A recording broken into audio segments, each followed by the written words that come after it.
Hello guys, it's me Jyoti Bhatt again. कैसे हैं आप लोग? और आप कहेंगे कि मैं कहाँ मिसिंग हो गई थी।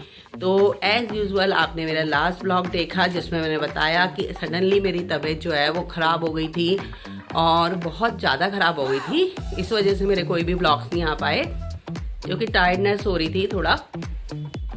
और आप कहेंगे कि आज मैं कहाँ जा रही हूँ सच के। तो आज मैं जा रही हूँ किसी की शादी में, और वो है नरेश की बुआ जी की बेटी।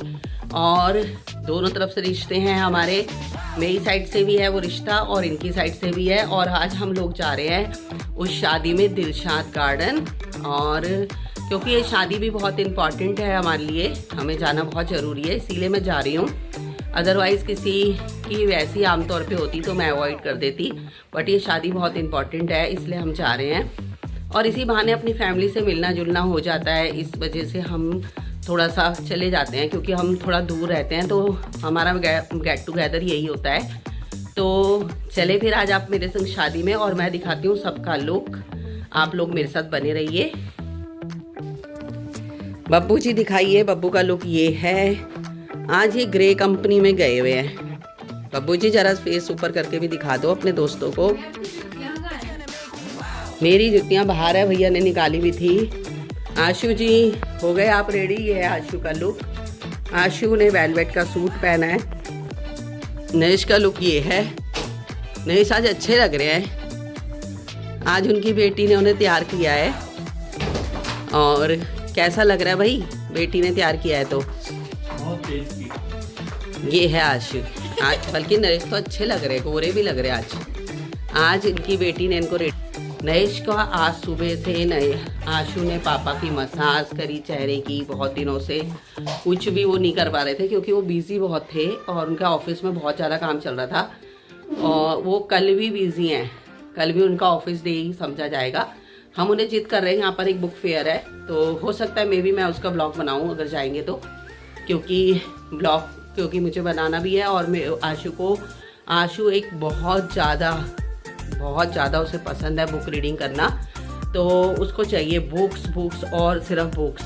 तो वो जिद कर रहा है अपने पापा से कि मम्मी चलो कल चलते हैं। तो देखते हैं नरेश हमें ले जाते हैं कि नहीं ले जाते, वो तो आपको मेरे ब्लॉग्स में पता ही चल जाएगा। और अब हम निकल रहे हैं और मैं बब्बू को कहती हूँ कि मेरा लुक दिखाएगा, तो देखते हैं दिखाता है नहीं दिखाता।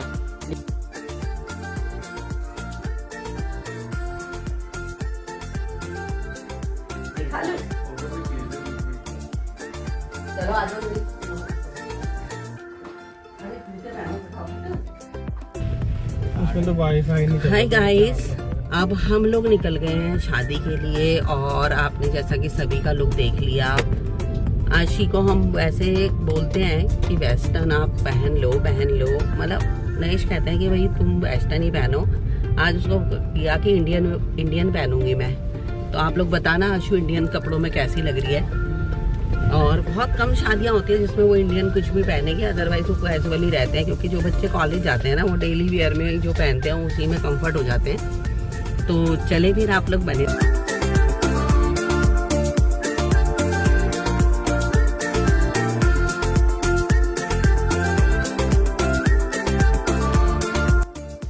हाय गाइस, फिर हम पहुंच गए शादी में। एज़ यूजुअल ज़्यादा फिट तो मैं नहीं थी, बट आफ्टर मेडिसिन हम लोग चले गए। यहाँ पर ये मेरी बड़ी वाली जेठानी है जिन्हें आपने मेरे ब्लॉग्स में भी देखा होगा।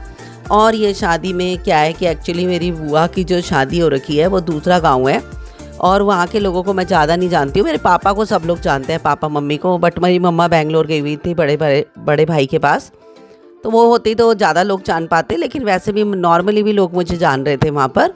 काफ़ी लोग मुझे खुद ही से आगे से ही मुझसे आ रहे थे मिलने के लिए कि आप दया भैजी की बेटी हो, क्योंकि हम लोगों में भाई को भैजी बोलते हैं और मेरे पापा का नाम दयानंद है। तो वो बोल रहे थे दया भैजी की बेटी हो। तो सभी को, क्योंकि एक्चुअली ये जो नरेश की बुआ लगती हैं ये मेरी दादी लगती हैं एक किस्म से, तो पापा की चाची लगती थी, तो इस टाइप का हमारा कुछ रिलेशन है। तो इसीलिए मैंने कहा था कि मैं दोनों साइड से इन्वाइटेड हूँ।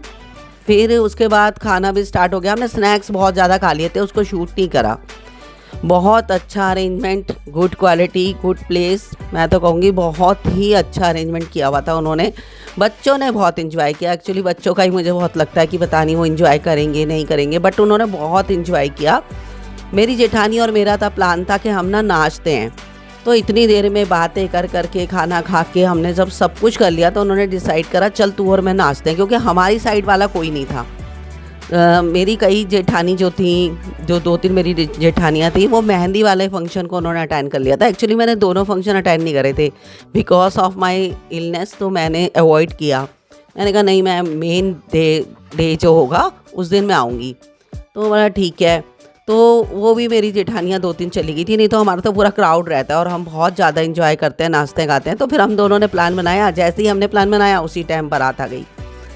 फिर तो हम लोग बारात देखने चले गए। फिर बारात देखी, खूब नेगोशिएट हुआ पैसे को लेके। फिर दूल्हे राजा आए, मतलब अप्रॉक्सीमेट 1 AM हम पहुँचे हैं घर। 1 बजे हम पहुँचे थे और मेरी जेठानी और शायद 2 बजे घर पहुँचे हैं। तो 1 बजे भी हम इसलिए आ गए, वरना तो अगर मेरी बुआ को पता चल जाता कि मैं चली गई तो वो गुस्सा भी हो जाते। हम इसलिए आगे निकल गए क्योंकि मेरा एक टाइम टेबल सा है सोने का, जागने का, उसको मैं फॉलो बहुत करती हूँ। थोड़ा सा तबीयत भी ठीक नहीं थी तो मैंने कहा इसको बहुत ज़्यादा हो गया यार, 1 बज गया था। तो फिर हम घर आ गए। खाना भी बहुत बहुत बहुत अच्छा था, बहुत ही इंजॉय किया। बच्चों ने भी, हमने भी खूब इंजॉय किया, लड़के वालों ने भी बहुत इंजॉय किया। खूब डांस हुआ, जो स्टेज पे नहीं हुआ वहाँ पर हुआ जहाँ पर कि दूल्हा एंट्री ले रहा था।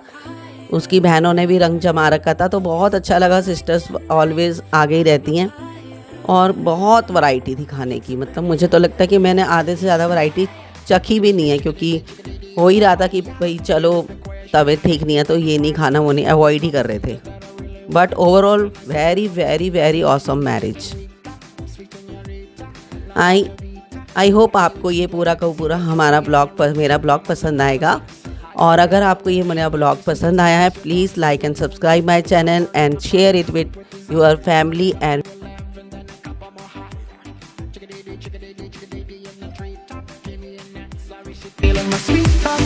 Girl, you're popping like oil in the fryer. Got me spinning like clothes in the dryer. Give me the mic now, I'm on fire. I rip the lyric up and lift the crowd higher. You feel the rhythm and you're getting inspired. You feel the speaker pump and people jumping higher. Give me the mic now, I'm on fire. Burning up, burning.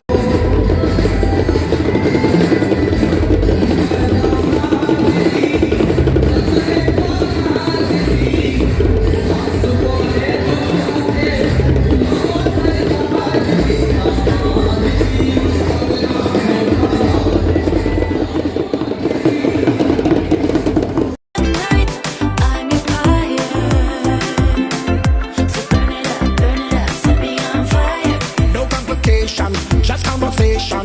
We're just a little bit of innocent flirtation. Why are you racing? Come on, be patient. Give us some time to assess the situation.